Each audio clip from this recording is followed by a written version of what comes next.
नमस्कार मित्रों। भारतीय पौराणिक कथाओं में आज हम बात करेंगे शनिदेव के बारे में। शनि या शनिश्चर हिंदू धर्म में शनि ग्रह के दिव्य स्वरूप हैं और हिंदू ज्योतिष में नवग्रहों में से एक माने जाते हैं। शनि पुराणों में एक हिंदू देवता भी हैं जिनकी प्रतिमा आमतौर पर गहरे रंग के स्वरूप में होती है, जो हाथ में तलवार या दंड धारण किए रहते हैं और भैंसा या कभी कौवे पर विराजमान होते हैं। उन्हें कर्म, न्याय, समय और दंड के देवता के रूप में जाना जाता है, जो व्यक्ति के विचारों, वाणी और कर्मों के अनुसार फल प्रदान करते हैं। शनि दीर्घायु, पीड़ा, दुख, वृद्धावस्था, अनुशासन, सीमाएं, जिम्मेदारी, देरी, महत्वाकांक्षा, नेतृत्व, अधिकार, विनम्रता, ईमानदारी और अनुभव से प्राप्त ज्ञान के कारक हैं। वे आध्यात्मिक तपस्या, अनुशासन और निष्ठापूर्ण कार्य का भी प्रतीक हैं। उनकी दो पत्नियां मानी जाती हैं, नीला जो नीलम रत्न का दिव्य स्वरूप है और मंदा जो एक गंधर्व राजकुमारी थी। शनि को विभिन्न खगोलीय ग्रंथों में वर्णित किया गया है, जैसे कि आर्यभट्टीय 5वीं शताब्दी जिसमें आर्यभट्ट ने किया था, रोमक 6ठी शताब्दी, लटादेव द्वारा पंच सिद्धांतिका, वराहमिहिर द्वारा, खंडखंदायक 7वीं शताब्दी में ब्रह्मगुप्त द्वारा, एवं सूर्य सिद्धांत 5वीं से 10वीं शताब्दी के बीच कभी। नवग्रहों की अवधारणा समय के साथ विकसित हुई और इसका प्रारंभ वैदिक काल में हुआ। भारत में ज्योतिष का सबसे पुराना कार्य वेदांग ज्योतिष, जो कि 14वीं शताब्दी ईसा पूर्व में मिलता है, जो संभवतः सिंधु घाटी सभ्यता और विदेशी प्रभावों पर आधारित था। नवग्रहों का उल्लेख अथर्ववेद, जो कि 1000 ईसा पूर्व में बनी थी, में मिलता है, जिसमें शनि और अन्य ग्रहों का उल्लेख हुआ है। पश्चिमी एशिया में ज़ोरेस्ट्रियन और हेलेनिस्टिक परंपराओं से भी नवग्रह अवधारणा प्रभावित हुई। यवन जातक लगभग 120 ईस्वी, जिसे यवनेश्वर नामक एक इंडो ग्रीक विद्वान ने लिखा, भारतीय ज्योतिष को मानकीकृत करने में महत्वपूर्ण भूमिका निभाता है। शक काल में नवग्रह प्रणाली और अधिक परिष्कृत हुई। शनि मकर और कुंभ राशियों का स्वामी है, जिनकी कुंडली में शनि प्रमुख होता है। उन्हें नीलम रत्न धारण करने की सलाह दी जाती है। विभिन्न हिंदू ग्रंथों में शनि के कक्षीय गणनाओं में अलग अलग संस्करण मिलते हैं। खंडखंदायक और सूर्य सिद्धांत के अनुसार शनि 43,20,000 पृथ्वी वर्षों में 1,46,564 बार अपनी धुरी पर घूमते हैं। सूर्य सिद्धांत के अन्य संस्करणों में यह संख्या 1,46,568 दी गई है, जिससे यह स्पष्ट होता है कि ये ग्रंथ समय समय पर संशोधित किए गए। पहली शताब्दी में हिंदू विद्वानों ने ग्रहों की कक्षीय गति की गणना खगोलीय अध्ययन के माध्यम से की, जिनके परिणामों में हल्का अंतर देखा गया।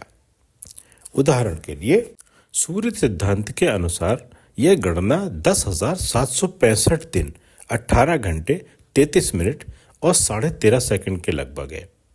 सिद्धांत शिरोमणि में 10,765 दिन, 19 घंटे 33 मिनट और 56.5 सेकंड है।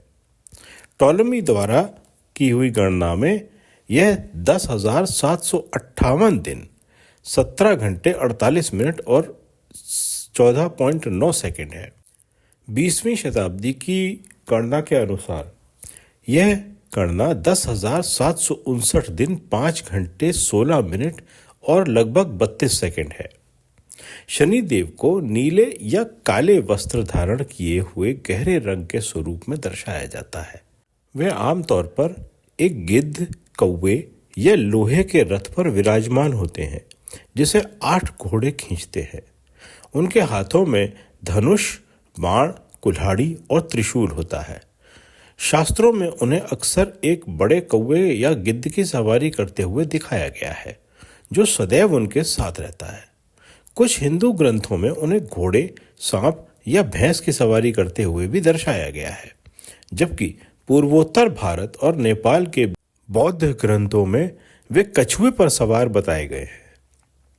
ब्रह्मवैवर्त पुराण के अनुसार शनि को भगवान कृष्ण का अवतार माना जाता है, जहां कृष्ण स्वयं कहते हैं कि वे ग्रहों में शनि हैं। उन्हें शनिश्चर भी कहा जाता है, जिसका अर्थ है शनिदेव, शनि ग्रह के स्वामी। शनिदेव को व्यक्ति के कर्मों के अनुसार फल प्रदान करने का कार्य सौंपा गया है, जिसके कारण वे हिंदू ज्योतिष में सबसे अधिक भयभीत किए जाने वाले देवता हैं। हालांकि ये अक्सर गलत समझे जाते हैं, क्योंकि ऐसा माना जाता है कि जीवन में लगातार कठिनाइयां उत्पन्न करते हैं, लेकिन उनकी उपासना करने से उनका प्रभाव शांत हो सकता है।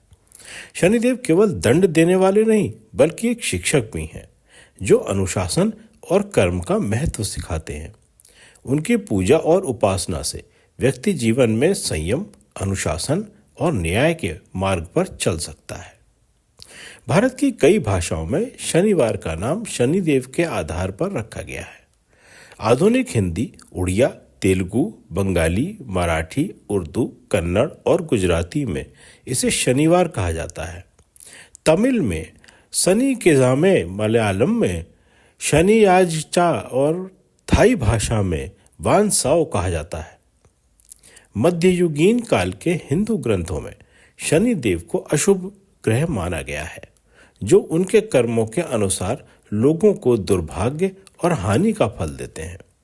हालांकि वे पुण्य आत्माओं को वरदान और आशीर्वाद भी प्रदान कर सकते हैं। अधिकतर ग्रंथों में वे सूर्यदेव और छाया के पुत्र थे। उनके भाई यम हैं, लेकिन कुछ कथाओं में उन्हें बलराम और रेवती का पुत्र भी माना गया है। उनके अन्य नाम अरा, कोना और क्रोडा हैं। कुछ हिंदू ग्रंथों के अनुसार पीपल का वृक्ष शनिदेव का निवास स्थान माना जाता है, जबकि अन्य ग्रंथों में इसे वासुदेव से भी जोड़ा गया है। शनिदेव को सबसे महान शिक्षक माना जाता है, जो धर्म और न्याय के मार्ग पर चलने वालों को पुरस्कृत करते हैं और अधर्म, अन्याय और विश्वासघात करने वालों को दंडित करते हैं। वे भगवान शिव के परम भक्त भी माने जाते हैं।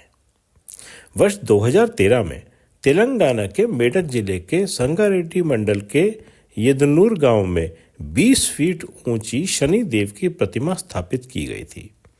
यह प्रतिमा एक ही पत्थर से निर्मित है और इसका वजन लगभग 9 टन है। यह स्थान हैदराबाद शहर से लगभग 40 किलोमीटर दूर स्थित है। शनि मंत्र इस प्रकार है: ओम काकध्वजाय विघ्ने खड्ग हस्ताय धीमहि तन्नो मंद प्रचोदयात्। अर्थात ओम, जो अपने ध्वज में कौवे का प्रतीक रखते हैं, उन पर मेरा ध्यान केंद्रित हो। हे प्रभु, वह जो अपने हाथ में तलवार धारण करते हैं, मुझे उच्च बुद्धि प्रदान करें और शनिश्चर मेरे मन को प्रकाशित करें। दूसरा है: ओम नीलांजन समाभासम रविपुत्रम यमाग्रजम छाया मार्तंडम संभूतम त्वम नमामि शनिश्चरम। अर्थात हे प्रभु, आप नीलम के समान हैं और नीलम को प्रिय माने जाते हैं। आप भगवान सूर्य के पुत्र और यमराज के भाई हैं। आप भगवान सूर्य और देवी छाया के पुत्र हैं। मैं आपको नमन करता हूँ, हे शनि ग्रह के स्वामी। सुनने के लिए धन्यवाद।